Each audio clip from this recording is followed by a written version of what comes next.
ஆதியே துணை. அனைவருக்கும் வணக்கம். நான் உங்கள் சித்த மருத்துவர் சாலை ஜெயகல்பனா.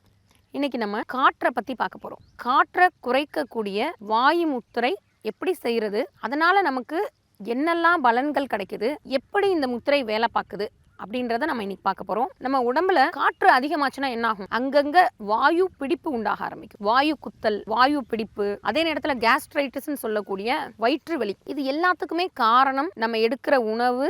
அந்த உணவு சரியாக செரிக்காமல் இருக்குது. அந்த செரிக்காத உணவு புளிப்பாக மாறி நம்ம உடம்புல காற்று அதிகமாகுது. அதை எப்படி சரி பண்ணுறது அப்படின்றத பார்க்க போகிறோம். 4 ஸ்டெப்ஸில் பண்ண போகிறோம். ஃபர்ஸ்ட் ஸ்டெப் என்ன பண்ணுறோம்? ஆள்காட்டி விரலை மடக்கி கட்டை விரலோட அடி ரேகையை தொட்டுறோம். 2வது ஸ்டெப் கட்டை விரலால் ஆள்காட்டி விரலை அழுத்தி பிடிக்கிறோம். 3வது ஸ்டெப் என்ன பண்ண போறோம்? இந்த ஆள்காட்டி விரல்ல ஒரு பேஸ் உண்டாகுது இல்லையா, அந்த ஓட்டை அடைக்கிற மாதிரி டைட்டா பிடிச்சுக்கிறோம். 4வதா உள்ளங்கை மேல் நோக்கின நிலையில மடியில வச்சுக்க போறோம். நன்றி, வணக்கம்.